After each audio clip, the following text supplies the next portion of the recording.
주여 나로 기억하게 하소서. 준비한 찬양 하나님께 드리겠습니다.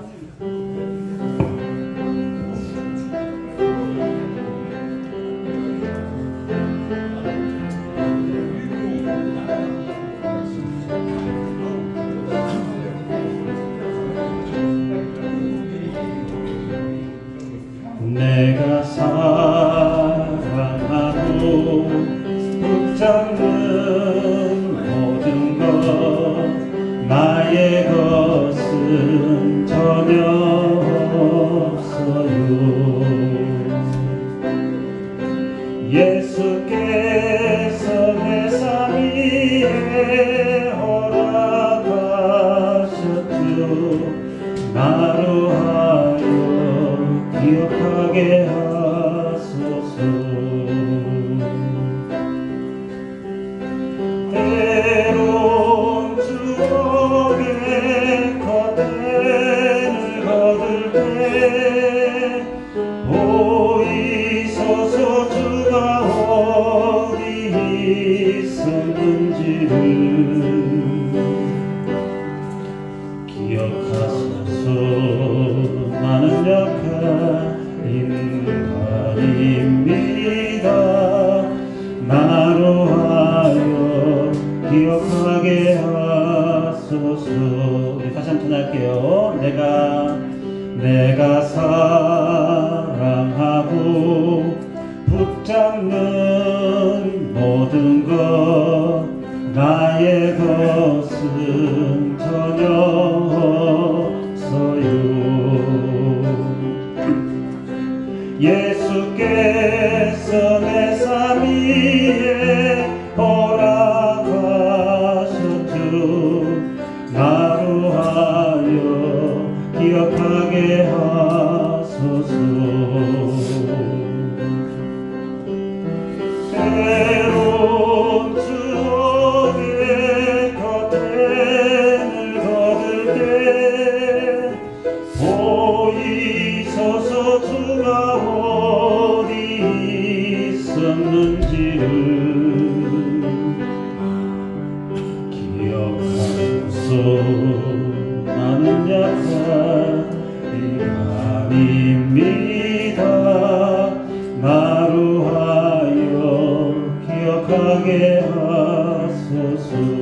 내가 행한 것들로 하나님 내 아들 그 손에 상처 받을 자격 없어요. 허나 나를 위해 갈보리 선택하셨죠. 왜 날 사랑하시는가요? 때론 추억의 커튼을 거둘 때 보이소서. 내가 어디 있었는지를 기억하소서. 나는 약한 인간입니다. 주여 나로 기억하게 하소서. 할렐루야. 아멘.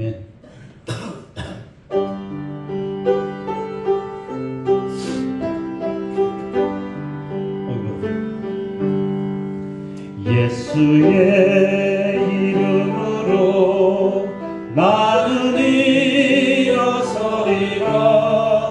주가 주신 능력으로 나는 일어서리라. 원수가 날 향하여 쓰러지지 않으리. 주가 주신 능력으로 주가 주신 능력으로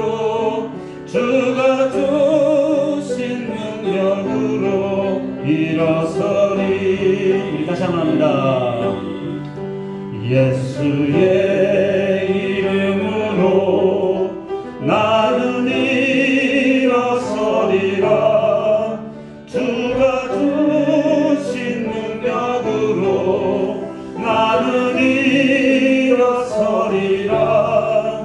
원수가 날 향해 와도 쓰러지지 않으리. 주가 주신 능력으로, 주가 주신 능력으로, 주가 주신 능력으로 일어서리.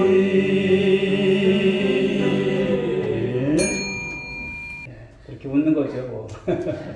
예. 예, 우리 교회는 참 좋은 교회인 줄 믿습니다. 언제나 사랑이 넘치고 은혜가 넘치고 또 우리가 또 연합하는 그런 모습을 통해서 2023년도에는 작년보다 올해가 더 나은 한 해가 될 줄 믿습니다. 왜요? 하나님께서 함께 하시기 때문에, 우리를 사랑하시기 때문에 늘 감사해요. 오늘 주신 이제 오후에 주신 말씀 본문을 가지고 예수님의 마지막 설교, 고별 설교에 대한 말씀을 나누면서 또 저희들의 믿음을 다시 한번 주 앞에서 세우시고 우리가 다시 한번 주님 안에서 정말 거룩한 우리 하나님의 귀한 뜻을 펼쳐나가고 또 이루어 나가는데 쓰임받는 귀한 종들이 될 수 있길 바라겠습니다. 기독교인들에게 예배의 자유, 그리고 또 우리가 그동안 국가가 몰수했던 많은 재산들, 이것을 돌려주고 기독교를 공식적인 종교로 인정한 것, 그렇죠. 그것이 예수님이 이제 있을 때도 그렇지만 기독교가 굉장히 많이 핍박을 받았습니다. 환란을 당했습니다. 그러다가 AD 313년경 로마의 콘스탄티누스 대제 때, 즉 밀라노 칙령을 통해서 그동안 기독교인들에게 주어지지 않았던 이 자유가 주어졌어요. 국가가 이것을 인정하게 된 거예요. 이 기독교 이제 공인된 것이죠. 박해를 받던 이제 기독교인들이 로마 제국의 그 인정을 받는 공식 종교가 된 거예요. 그 당시 그리스도인들은 얼마나 여러분 감사했을까요? 감격되었을까요? 하나님께서 버리지 아니하셨구나. 하나님께서 이렇게 로마를 통해서도 하나님의 복음이 이렇게 펼쳐나가게 하셨구나 라는 생각을 드는 것이죠.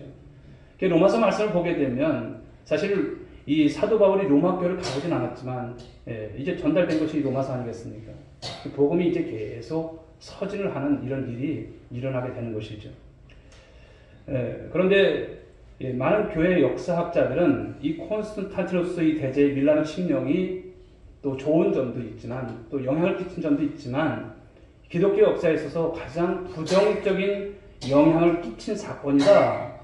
이렇게 주장도 합니다. 왜 그럴까요? 이 밀라노 칙령에 의해서 기독교가 이제 박해와 탄압 속에서 지녔던 바로 이 신앙을 잃어버리고 이제는 그들이 바로 이 로마 종교, 로마 제국의 이 전통 종교인 이 태양 숭배 사상, 이것과 접목이 되어서 기독교 신앙이 변질이 되었다는 거예요.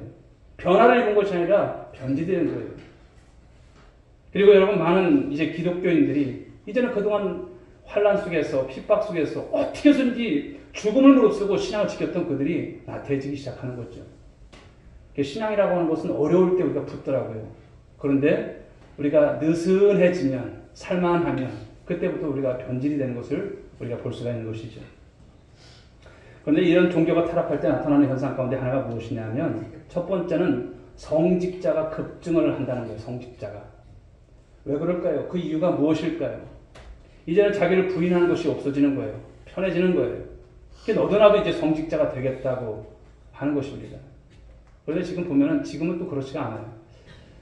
제가 다닐 때만 해도 그래도 많았었습니다만 지금은 또 신학생들이 점점 줄어드는 추세인 것 같아요. 목회 보호종들이 점점 줄어드는 것을 보면 또 그것은 아닌 것 같다는 생각도 합니다만, 그러나 마지막 때는 마지막 때입니다.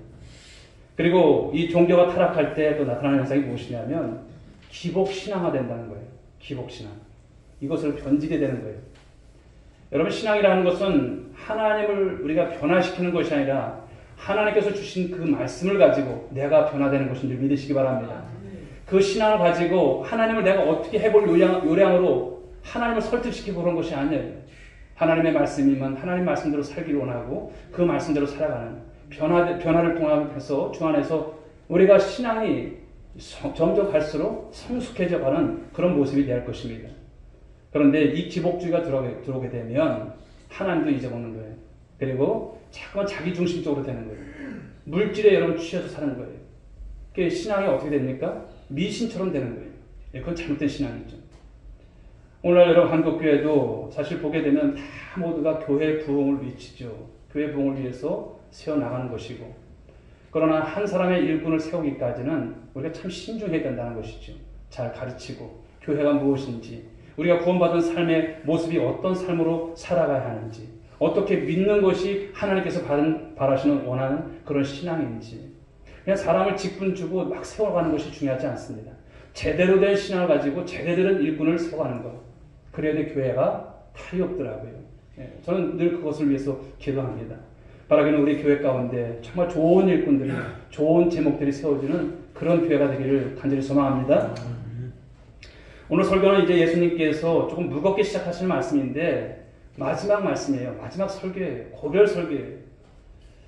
그 가운데서도 오늘 결론 부분에 해당되는 말씀이기도 하죠. 그런데 오늘 말씀을 보시게 되면 예수님의 고별 설교 가운데 이 결론의 말씀을 듣게 되면 우리가 어떤 존재인가, 그리고 우리 가운데 많은 환란이 있지만 우리가 하나님께서 우리를 어떻게 도우시는가, 그 말씀을 우리가 붙잡게 되는 시간이 될 줄 믿습니다. 아무쪼록 이 시간을 통해서 큰 은혜 받는 여러분 모두가 될 수 있길 바랍니다. 첫 번째 주시는 말씀의 은혜는요, 예수님은 어떤 분이신지 아십니까? 예수님은 하나님의 사랑의 완성자이심을 말씀합니다. 예수님께서 이제 불과 얼마 지나지 않으면 제자들은 다 흩어질 것을 아세요. 다 도망가요. 주님, 저는 아니에요. 다른 제자들은 그럴지라도 저는 안 그럴 거예요. 그랬던 여러분, 베드로도 부인하지 않습니까? 다 아시는 거예요. 내다보시는 거예요. 예수님께서 기적을 행하고 능력을 행하였을 때 수많은 사람들이 예수님을 따라다녔어요. 이런 일이 없었던 거예요. 막 기적이 나타나고 병든 자가 고침받고 죽은 자가 살아나고. 만약에 지금 당시 예수님이 그렇게 활동하신다면 놀라운 거예요. 수많은 군중들이 여러분 따라다녔을 거예요. 그러나 이제 예수님, 점점 유대인들과 이 대제사장들의 포위망이 좁혀오는 것을 아세요. 그리고 제자들은 지금 불안합니다. 근심합니다. 두려움에 떨고 있어요.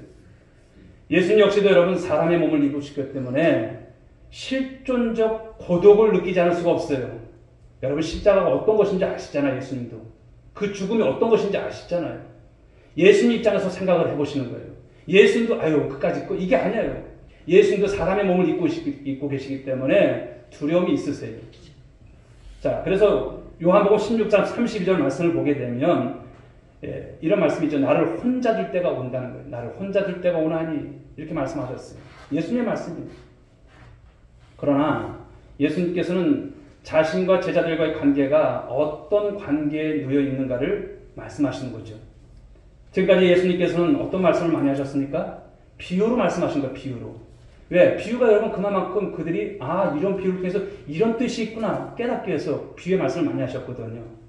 근데 말씀을 보시면 이제는 더 이상 비유로 말씀하지 않고 내 아버지에 관해서 명백하게 말해줄 때가 올 것이다 이렇게 예수님 말씀하시는 거예요. 이제는 비유의 말씀을 하지 않고 그때가 온다는 거예요. 하나님 아버지가 어떤 분이신지 명백하게 말할 때가 온다는 거예요. 바로 이것은 대부분 학자들이 말하듯 오순절 성령 강림 사건 이후에 그것을 염두에 두고 하신 말씀인 것 같아요. 그때가 되면 이제는 성령을 힘 입고서 예수 그리스도의 이름으로 하나님께 우리가 직접 하나님 앞에 기도할 수 있게 될 것을 말씀하는 거예요. 그런데 아직도 여러분 로마 카톨릭 천주교는 어떨까요? 천주교는 여러분 사제를 통해서 사제를 받아야 돼요. 그렇죠? 고해 성사를 해야 돼요. 우리는 하나님과 직접 하잖아요. 그런데 이 말씀이 그런 것이죠. 또 하나님께서 이제 예수 그리스도의 이름으로 기도하는 그 기도를 들으시게 될 것이다. 들으신다. 이런 말씀을 하시는 것이죠. 여러분 그 이유가 무엇일까요? 자, 우리 27절 말씀 27절 16장 27절 같이 한번 읽어봅니다. 시작. 이는 너희가 나를 사랑하고 또 내가 하나님께로부터 온 줄을 믿었으며 아버지께서 친히 너희를 사랑하십니다. 아멘. 아버지 하나님께서 예수 그리스도 예수님을 사랑하시고요. 그가 하나님부터 나왔다고 믿는 자들, 제자를 포함해서 그렇게 믿는 자들을 사랑하시고 그의 기도들을 들어주실 것이다 말씀하시는 거예요. 하나님께서 사랑하신 아들 예수 그리스도께서 우리의 죄를 대신해서 십자가에서 죽으셨기 때문에 바로 하나님께서는 우리를 사랑하지 않을 수가 없는 거예요. 여러분 저와 여러분들이 어떤 사람들입니까? 그저 보면 평범하죠. 세상에 나가면 그냥 한 사람입니다. 그러나 우리는 예수 그리스도로 말미암아 구원함을 얻은 새 생명인 줄 믿으시기 바랍니다. 예수님과 맞바꾼 생명들이에요. 내 신앙 고백이 여러분 그렇게 허접한 것이 아니에요. 얼마나 사랑하셨으면 우리를 사랑하시고 우리를 살리시기 위해서 예수님께서 죽으셨을까? 그분이 누구십니까? 하나님이세요. 하나님이 나를 대신해서 죽으셨다는 거예요. 이걸 생각하면요, 자다가도 깜짝깜짝 놀래요. 주님이 나를 위해서 이렇게 죽으셨구나. 나를 사랑하시는구나. 그러니 그분을 믿고 기도하는, 예수 그리스도를 믿고 고백하고 주 앞에 기도하는 그 기도를 하나님께서 안 들어주세요? 들어주신다는 거예요. 여러분 이 사실을 믿으시기 바랍니다. 왜요? 여러분을 사랑하시기 때문에. 예수님을 사랑하셨던 그 하나님이 그 예수 그리스도를 믿는 여러분들이 되기 때문에 하나님께서 여러분들을 사랑하시고 그 기도를 응답하신다는 거예요. 그러니 우리가 어떤 관계입니까? 하나님과 우리가 어떤 관계입니까? 하나님과 우리의 관계는 이제는 진노의 관계가 아니에요. 죄로 말미암아 죽을 수밖에 없었던, 죽었던 우리들, 진노의 관계 속에서 우리는 영원히 지옥 갈 수밖에 없었던 그런 존재들 아니에요? 그런데 이제는 진노의 관계가 아니에요. 단지 예수 그리스도 그분을 믿는 그 관계 속에서 이제는 우리를 사랑의 관계로 바꾸신 줄 믿으시기 바랍니다. 원수의 관계가 아니라 자녀의 관계로 바꾸신 줄 믿으시기 바랍니다. 그러면 우리는 샬롬입니다. 샬롬. 하나님과 우리가 화목의 관계, 샬롬을 누리는 여러분 이 삶이 된 것을 감사하시고 기뻐하시고 즐거워하시고 찬송할 수 있길 주님 축복합니다. 예수님께서 여러분 산상수훈의 말씀 속에서 우리 마태복음 7장 9절부터 11절에 이런 말씀으로 주시고 있죠. 좀 긴 말씀이지만 우리 같이 한번 읽어봅니다. 시작. 구하라 그리하면 주실 것이요, 찾으라 그리하면 찾아낼 것이요, 문을 두드리라 그리하면 너희에게 열릴 것이다. 너희 중에 누가 아들이 떡을 달라 하는데 돌을 주며 생선을 달라 하는 자에게 뱀을 줄 사람이 있느냐? 너희가 악한 자라도 좋은 것으로 자식에게 줄 알거든. 하물며 너희 아버지께서 구하는 자에게 좋은 것을 주시지 않겠느냐? 아멘. 여러분 기도라고 하는 것은 어떤 것일까요? 하나님과 우리와의 관계가 아버지와 아들의 관계이기 때문에 우리가 하나님 앞에서 자녀로서 우리가 요구할 수 있는 권리예요. 우리가 잘해서가 아닙니다. 권리가 있다는 거예요. 여러분들은 누굽니까? 하나님 앞에 자녀예요. 자녀. 바로 이 신분에 관한 축복을 주신 거예요. 기도할 수 있는 축복을 주신 것인 줄 믿으시기 바랍니다. 어린 자녀들이 부모에게 무엇인가 사달라고 요구할 때 반드시 그게 정당한가? 그것이 합당한가? 그것이 합리적인가? 그것을 보고 여러분 사줍니까? 그렇지 않을 때도 많잖아요. 그냥 사주는 거예요. 왜? 사랑하기 때문에.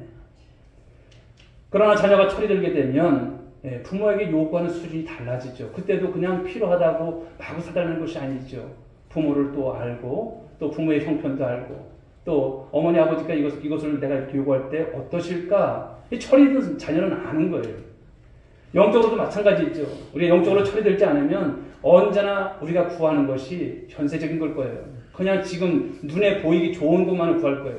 그러나 철이 들게 되면 이것이 하나님 앞에서 우리가 구할 것인지 아닌 것인지 아는 것이죠. 그럼 우리의 신앙이라고 하는 것은 영적인 철이 들어야 할 줄 믿습니다. 만약 여러분 사춘기 있으면 그 자녀 얼마나 꼴 보기 싫어요. 그렇죠? 하나님 앞에서는 마찬가지예요. 사춘기 때 애들 보면 참 요 시기 없었으면 참 좋겠다. 그런 생각이 들더라고요. 그런데 그 시기도 필요한 것이죠. 시행착오를 겪으면서 이제 네가 자식 낳고 한번 살아봐라. 내 마음이 어떤지, 부모 마음이 어떤지. 자식 낳고 살아보니까 부모 마음을 조금씩 알아가는 거죠. 영적으로도 마찬가지인 것 같아요. 영적으로 우리가 철이 들어야 하는 것이죠. 사랑하는 성도 여러분, 교회가 세속화되고 변질되었다고 비판을 받는 여러분 그런 이유가 뭘까 생각을 해봐요. 구하는 기도를 했기 때문이 아니라 너무나도 세상적인 복복, 물질적인 복복만을 여러분 주로 구하기 때문에 바로 이런 것을 통해서 교회가 변질이 된다는 것이죠. 신앙이 이상하게 흘러가는 것입니다. 여러분 기독교는 어떤 종교입니까?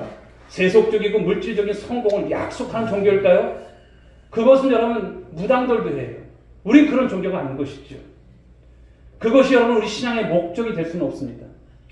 오히려 이 세상의 안일과 쾌락의 이 풍요를 거부하고 참된 진리를 따라서 그 길이 주님께서 원하시는 길이라는 그 길 가는 것이 기독교입니다.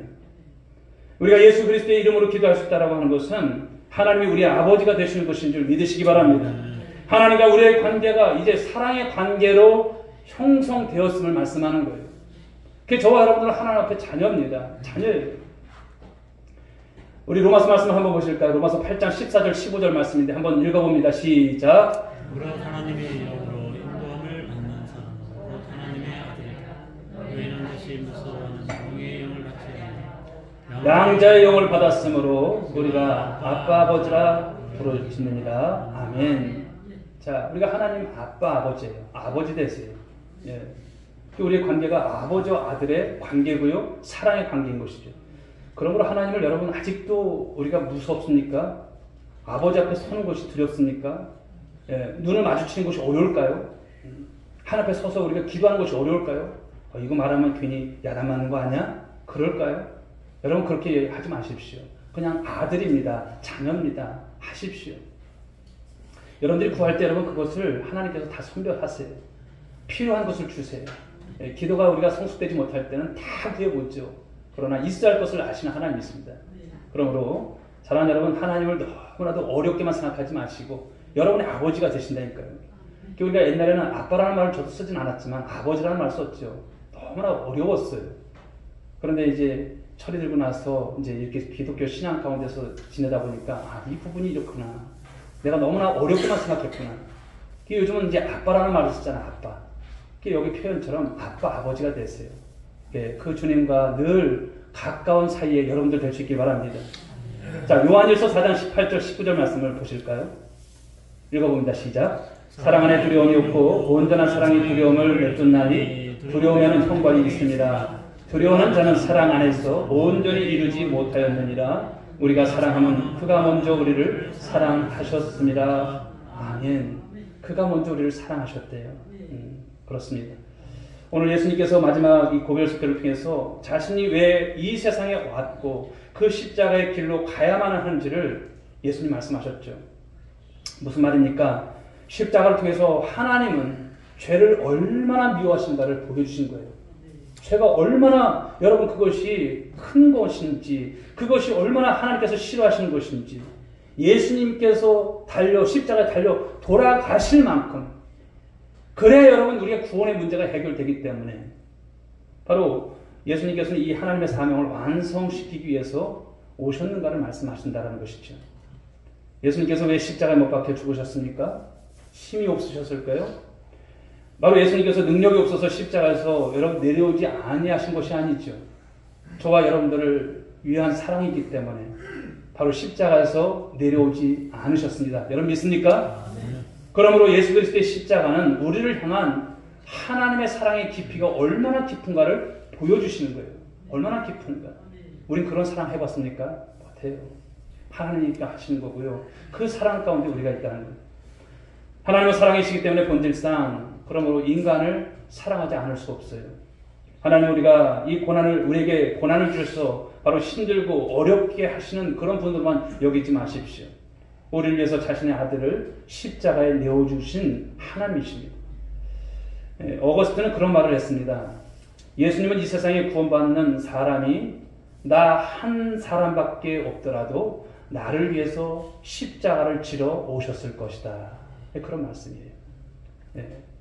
우리가 구원을 받았다고 하는 것은 우리가 하나님과 우리의 바로 이 관계가 사랑의 관계로 묶여져 있어서 도저히 여러분 우리의 힘으로는 빠져나갈 수 없다는 것을 말씀하는 거예요. 여러분 빠져나가면 더 좋을까요? 없습니다. 주님 안에 있는 것이 좋은 것이죠. 그러므로 예수를 믿는 자들은 영적으로 망할래야 망할 수가 없어요. 주님 안에서 이제는 정신 차리고 오전에 주셨던 말씀처럼 종말을 대비하면서 살아가는 인생. 여러분 이 신앙으로 우리가 정말 주님 안에서 승리할 수 있기 바랍니다. 사랑이라고 하는 것은 아무리 해도 여러분 미흡하더라고요. 다 줘도 여러분 나중에 보면 요거 더 줄걸. 저희 어머니 돌아가셨지만 제가 이제 객지 생활하면서 집에 가면은 이제 우리 사무라이 가면 꼭 이렇게 뭘 이렇게 모아놨다 주셔요. 콩도 한 번에 안 주셔요. 요번에 가면 이만큼 주시고 또 다음에 가면 또 이만큼 주시고 한꺼번에 다 주시지. 근데 그렇게 주고 싶은 거예요. 주고 싶은 거예요. 사랑이 그런 것 같아요. 줘도 늘 미안하고 또 부족하고 그런 것 같아요. 그것이 사랑이 아닐까 생각합니다. 여러분, 조건을 제시하는 것은 이해관계로 이루어지는 것이죠. 그러므로 우리가 하나님 앞에서 아무리 열심을 다하고 충성을 다하고 헌신을 다하고 또 우리가 주님 앞에서 다 했는 것처럼 봐도 늘 뒤돌아보면 부족하다는 생각이 드는 것이죠. 그렇습니다. 저도 마찬가지고 여러분들도 그렇고 우리 장로들 이렇게 신부장님들 이렇게 고백을 하시는 것을 보면 늘 그런 말씀을 하시는 것을 볼 때 참 우리 교회가 이렇구나. 얼마나 감사한지 몰라요. 우리가 하나님의 사랑을 받고 하나님을 아버지라고 부를 수 있는 이 관계가 되었다라고 한다면 내가 이 정도 믿음 생활을 해도 될까? 나 지금 잘하고 있는 것일까? 너무나 게으른 건 아닐까? 하나님께서 나를 보실 때 얼마나 정말 마음이 아프실까? 여러분 이런 마음이 드셔야 돼요. 그죠? 그런데 이 정도 내가 신앙생활하면 잘하는 것이지 나 정도만 하라 그래. 내가 주의를 거르길 하나? 내가 11조를 안 들길 하나? 나 다 한 것 같아. 여러분 이렇게 그냥 우리가 조금 자만하고 조금 겸손하지 못하면 이것은 참 주님의 마음을 아프게 하는 것이죠. 근데 우리가 부족하지만 더 잘하려고 하는 마음, 그 모습을 주께서 귀하게 여기신 줄 믿으시기 바랍니다. 그렇습니다. 그러나 사랑의, 바로 이 십자가의 사랑을 경험하고 체험하게 되면 세상적인 욕심을 우리가 내려놓게 되죠.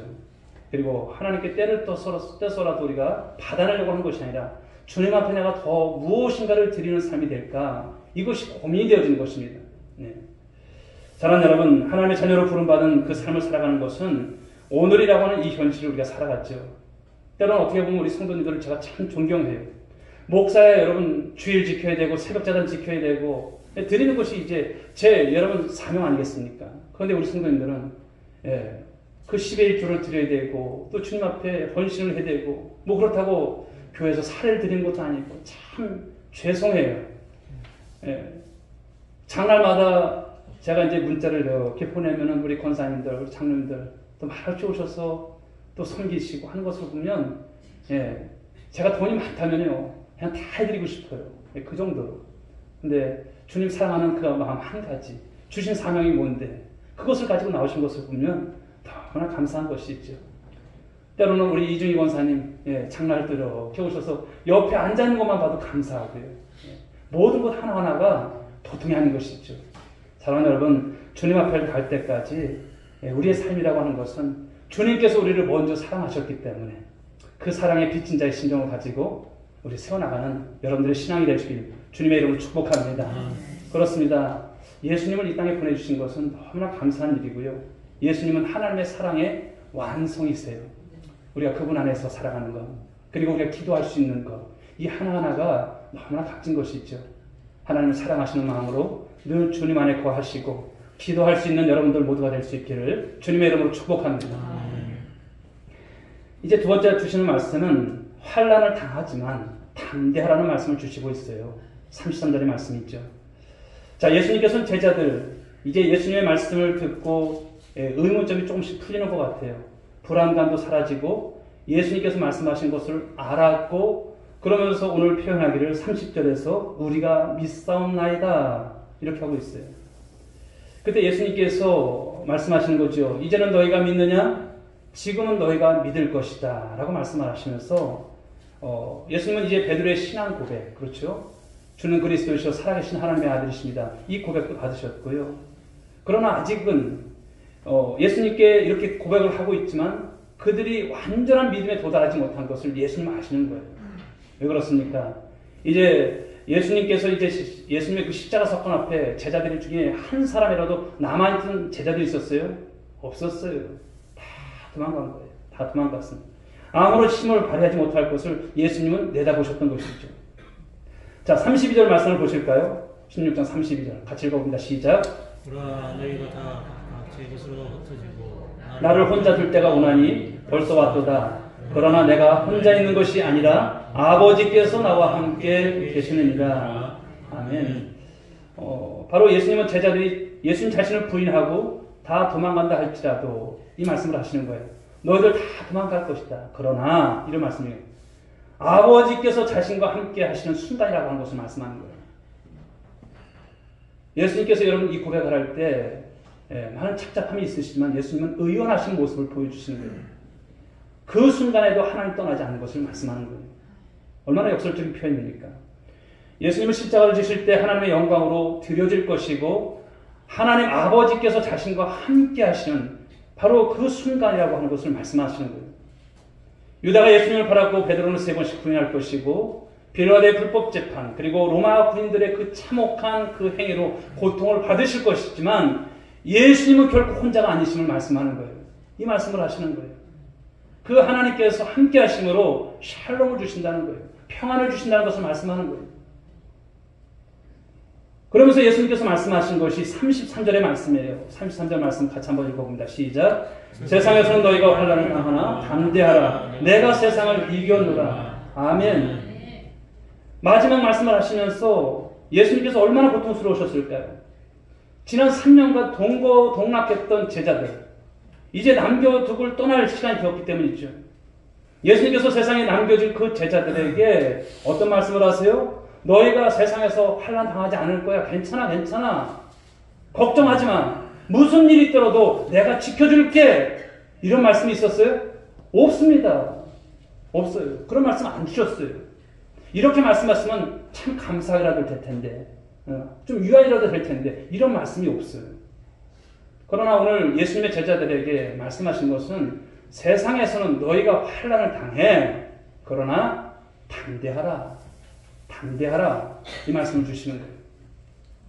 여기서 환난이라고 하는 이 헬라어로 들립시스라고 하는 것인데요. 무서운 곳으로 억누르다, 압박하다, 그런 거예요. 무서운 곳, 무거운 곳으로. 삶에 여러분 우리가 살아가다 보면 이 환난이 없어요. 억누름이 있다는 거예요. 압박이 있다는 거예요. 그런데 하나님의 사람들에게 특별하게 연단을 주시는 이 고난, 바로 이런 시련인 것이 있죠. 그런 가운데서 이어나오는 말씀이 무엇입니까? 환난을 당하지만 담대하라. 아니 환난을 당했으면 좀 우리를 또 다른 어떤 방편으로 좀 말씀을 주시면 좋은데 그것도 아니에요. 담대하라 이렇게 말씀을 하세요. 근데 이 담대하라고 하는 것은 헬라어로 이 다르세오라고 하는 단어인데요. 현재 명령형입니다. 현재예요. 네, 현재. 위험에 직면했을 때 그때에 실족하지 말고 그때 다른 생각하지 말고 계속해서 용기를 내라 이렇게 하시는 말씀이에요. 계속해서 용기를 내라. 그 용기가 그냥 내 안에서 자생되는 것이 아니라 하나님께 대한 믿음을 가지고 그 용기를 잃지 말라는 거예요. 하나님께서 함께 하실 것을 말씀하는 거예요.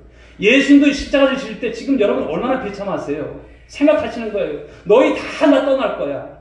그러시면서 이어서 하신 말씀이 무엇입니까? 그러나 하나님께서 나와 함께 할 것을 말씀을 하신 거예요. 그리고서 주신 말씀이 너희도 세상에서 환난을 당했지만 담대해 이렇게 말씀하시는 거예요.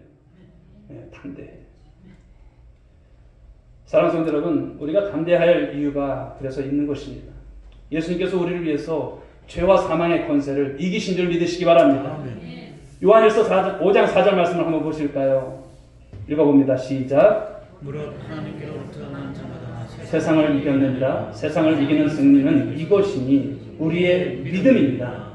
아멘. 아멘. 바로 세상을 이기는 승리는 여러분이 바로 예수 그리스도 믿는 그 믿음 안에서 승리케 하신다는 거예요. 환난을 이기게 하신다는 거예요. 능가하게 하시겠다는 것입니다. 세상에서 환난이 얼마나 많아요. 우리가 여러분 그 로마의 어떤 당시에 그런 환난은 아니지만 오늘도 살아가면서 많은 환난이 있을 거예요. 그런데 이 믿음을 가지고 이겨나가는 삶이 과연 될까? 과연 될까? 되는 줄 믿으시기 바랍니다. 하나님께서 보셔요. 하나님께서 함께 하세요. 십자가상에서 여러분 승리하신 예수 그리스도를 바라보는 우리의 믿음을 통해서 주님 일하신다는 거예요. 결국 하나님께서 세상을 이기게 하신다는 것을 말씀을 주십니다. 성도 여러분, 성경이 우리에게 약속하시는 게 뭘까요? 우리의 어떤 능력, 탁월함을 나타낼 수 있는 어떤 환경을 주시겠다. 그런 환경 속에서 살아봐라. 그런 말씀 주세요? 아니에요. 예수 그리스도를 믿고 따라가는 삶은 세상 다른 사람보다 구별된 어떤 보상이 있을 거야.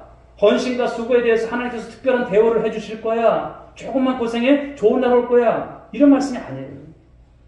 그런데도 우리는 자신의 간절한 소원대로 살아생전에 하나님께 최고의 축복을 받아내겠다고 하는 어떤 그런 욕심을 잘 떨쳐내지 못할 때가 많아요.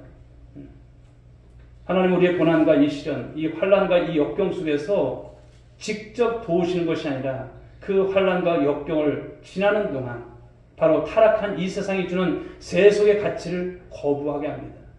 그리고 하나님께 마음을 두게 하신다는 거예요.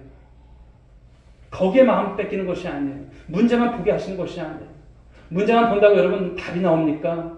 여러분들의 건강에 어떤 염려 때문에 그 건강만 생각한다고 답이 나옵니까? 안 나오는 거예요. 주님 앞에 나오셔야 돼요.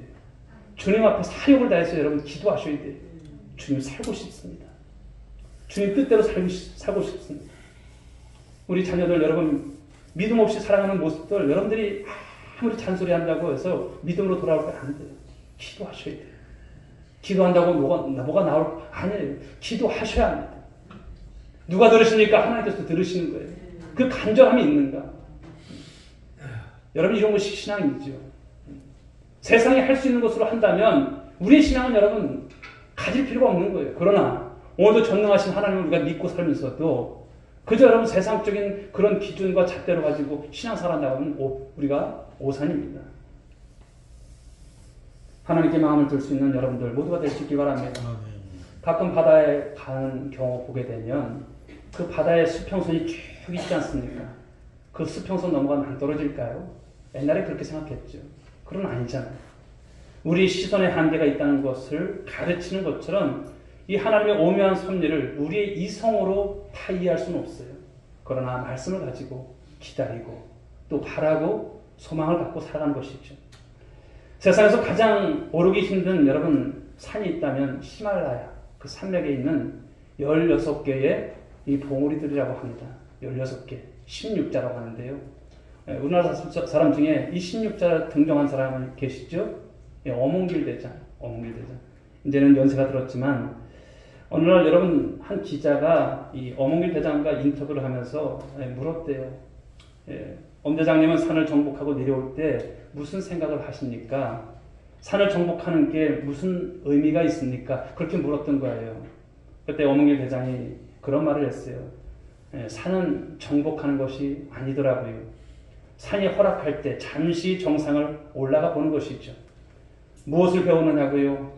제 민낯을 봅니다. 저의 민낯을 보는 겁니다. 이런 말을 했어요.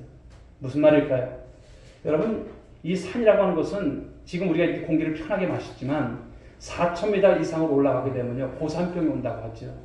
그리고 6,000m 이상으로 올라가게 되면 호흡이 곤란이 온다고 합니다. 호흡이 마음대로 안 되는 거예요.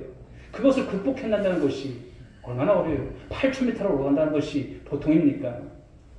그러면서 올라가면서 호흡 곤란하고 막 그럴 때마다 내가 왜 올라가지? 내가 여기를 왜 올라가지? 하면서 별 생각이 다 든다는 거예요. 그러면서 그때부터 자신의 가면이 하나씩 벗겨진다는 것이죠. 잘난 척하려고 왔구나. 이젠 돌아갈 수 없구나. 이젠 여기서 죽는구나. 이런 생각이 든다는 것입니다. 사랑하는 여러분, 그렇습니다. 인간은 위로부터 아무런 도움이 없이 이것이 없다면 생존해야 하는 이 환란 속에서 가장 근원적인 질문이 내게서 나오는 거예요. 그 가장 근원적인 질문. 나는 누구인가? 내가 왜 살고 있는가? 무슨 힘으로 내가 지금 버티고 있지? 이 질문이 나오는 거예요. 우리 성도님들은 주님 안에서 여러분 환란을 통해서 아마 살아오시면서 많은 경험들이 있으실 거예요. 신앙적인 그런 바탕 속에서. 그런데 우리 기도할 때의 내용을 한번 또 생각해 볼 수가 있는데요. 우리가 하나님 앞에 기도할 때 가장 많이 하는 기도가 어떤 것일까요? 물론 우리가 목사님 전 그렇게 안 해요. 그렇지만 우리가 기도할 때마다 그런 기도가 나오지 않을까 생각을 해요. 하나님, 제가 이렇게 몇 달 며칠을 그리고 오랜 동안 기도하는데 왜 하나님 응답해 주시지 않으세요? 그래도 제가 믿음을 지키고 하나님 뜻대로 살려고 하는데 왜 이렇게 힘이 점점 들까요? 남들처럼 교회도 잘 섬기고 봉사도 열심히 하는데 왜 저의 현실은 나아진 게 없을까요? 저의 기도 응답 한번 해주시는 것이 하나님 입장에서 그렇게 힘드실까요? 도대체 언제까지일까요? 세상에 쥐짓고 불의하게 사는 많은 사람들, 그 자식들은 저렇게도 잘 되고 잘 되는데 왜 우리 자녀들은 안 될까요? 왜 이것 하나 안 될까요? 그렇다고 저의 삶이 나아진 것이 있을까요? 하나님, 언제까지 기다려야 할지요? 이런 기도를 나도 모르게 이렇게 행할 때가 있어요. 그러나 괜찮습니다. 주님 안에서 우리가 얼마나 가슴이 저리고 얼마나 답답하면 그런 기도가 나올까 생각을 해요. 눈물이 나올 때는 흘리세요. 하나 더 펑 우시면서 하셔요. 괜찮습니다. 왜? 그 자식의 마음을 하나님께서 모르지 않았습니다. 아셔요. 근데 문제는 무엇이냐면 그런 기도조차도 안 하는 것이 참 문제인 거예요. 그냥 아셔요. 주님 앞에 나왔어. 세상 사람들은 전부 어떤 삶을 살아갑니까?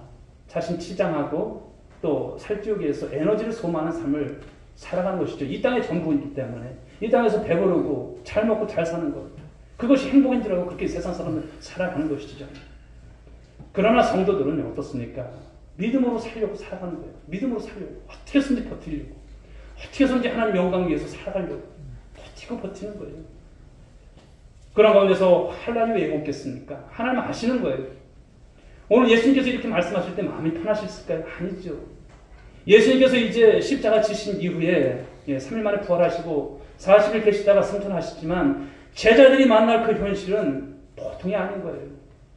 개척을 해나가는 것이 되고요. 그런 로마의 압제와 그런 핍박과 환난 속에서 복음을 전해야 된 여러분 그 입장에 있는 그 제자들을 생각할 때 예수님 무거운 마음으로 이 말씀을 하시는 거예요. 그러나 이 말씀이 은혜인 줄 믿으시기 바랍니다. 환난 속에서 담대하여 이 말씀을 하시는 거예요. 계속해서 하나님께 대한 믿음 저버리지 말고 용기 가져라, 이 말씀이 보시죠. 우리 빌립보서 1장 20절부터 21절 말씀 한번 보실까요? 읽어보겠습니다. 시작. 나의 간절한 기대와 소망을 따라 아무 일에든지 부끄러워하지 아니하고 지금도 전과 같이 온전히 담대하여 살든지 죽든지 내 몸에서 그리스도가 존귀하게 되게 하려 하나니 이는 내가 사는 것이 그리스도니 죽는 것도 유익함이라. 아멘. 예. 나의 간절한 기대와 소망, 아무 일에든지 부끄러워하지 아니하고 지금도 전과 같이 온전히 담대하여. 사랑하는 여러분, 담대할 수 있길 바랍니다. 그 이어서 나오는 말씀 들어보십시오. 살든지 죽든지 내 몸에서 그리스도가 존귀함을 통해서 나타나기를 원하신다는 거예요. 환난을 당하지만 그 환난 속에서 그 믿음을 통해서 그리스도의 존귀함이 나타나는 여러분들 신앙 될 수 있길 바랍니다. 그분이 나타나셔야 돼요. 그게 진짜 신앙이에요. 그것을 하나님께 기뻐하신다는 거예요. 내가 사는 것이 그리스도니. 여러분, 우리는 사는 것이 그리스도를 위해서 사는 사람인 거예요. 하나님의 영광인 것이죠. 그게 죽는 것도 유익함이라. 마지막 종말 때 주님 앞에 서게 되지만 개인적인 종말이 우리에게 오지만 그때 여러분 주님께서 기뻐하시는 그 삶 가운데 잘했다 칭찬받는 우리들의 삶이 되지 않을까요? 그렇습니다. 사도 바울은 여러분 죽어서 천국 가고 싶은 소원이 왜 없었겠습니까? 그러나 살아있는 동안 하나님께서 은혜와 공유를 베푸시는 그 마음에 동참하고자 하는 그 열망이 더 컸다는 것을 말씀하는 거예요. 오늘 사도 바울의 환난은 결코 장애일까요? 장애 아니라는 거예요. 그 로마의 여러분 그 감옥 안에서도 여러분 그것이 장애가 되지 않았어요. 빌립보서 말씀을 보게 되면 아니 사도 바울은 참 이상한 사람이에요. 어떻게 감옥 안에서도 저렇게 기뻐하라고 말할 수 있을까? 빌립보서 말씀을 우리가 이제 지난번에도 나눴습니다만 참 이해가 되지 않는 거예요. 어떻게 그 안에서 기뻐하라. 왜 주 안에서는 그렇게 많이 하는지 주 안에서 모든 것이 주 안에서요. 그리고 기뻐하라는 말씀을 주시고 그러나 여러분 바로 이것은 무엇입니까? 주님께서 주신 마음이고요. 그 신앙의 깊이를 가졌던 사도 바울의 그 고백 속에서 나온다는 것입니다.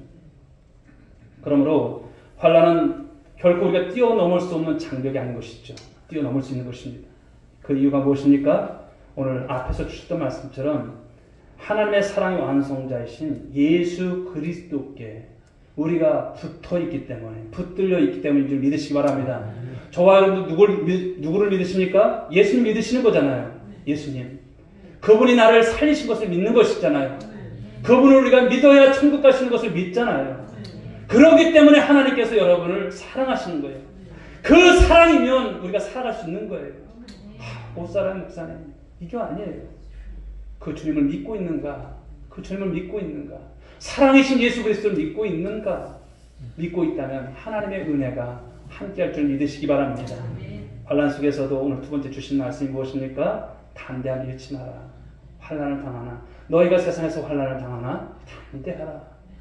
예, 참 이 말씀을 이제 준비하면서 저도 부끄러웠습니다. 어떻게 담대할까? 우리 성도들은 어떻게 담대하고 이 말씀을 전하면서 함께 이 말씀 부여잡을까? 그런 생각이 들어요. 여러분, 하나님의 사랑이 있는 줄 믿으시면 담대하게 되는 거예요. 왜? 하나님께서 나와 함께 하시기 때문에. 기도하십시오. 그리고 이 담대함 붙잡으시고 용기를 내서 살아갈 수 있는 저와 여러분들 될 수 있길 바랍니다. 좋은 날 주실 거예요. 은혜의 날 주실 거예요. 능력의 날 주실 거예요. 하나님께서 내가 너와 함께한 것을 보여주실 날을 주실 거예요. 여러분, 이런 믿음이 없다면 그렇게 살아도 아무것도 달라진 건 없더구만 이러면 안 되는 거예요. 기대를 가지십시오. 하나님께 소망을 두십시오. 담대하십시오. 이 삶 가운데 우리 하나님께서 기뻐하시는 삶을 이번 주에도 사시고 이번 달에도 사시고 주님 앞에 갈 때까지 살아내시는 우리 성도들 모두가 될 수 있기를 주님의 이름으로 축복합니다.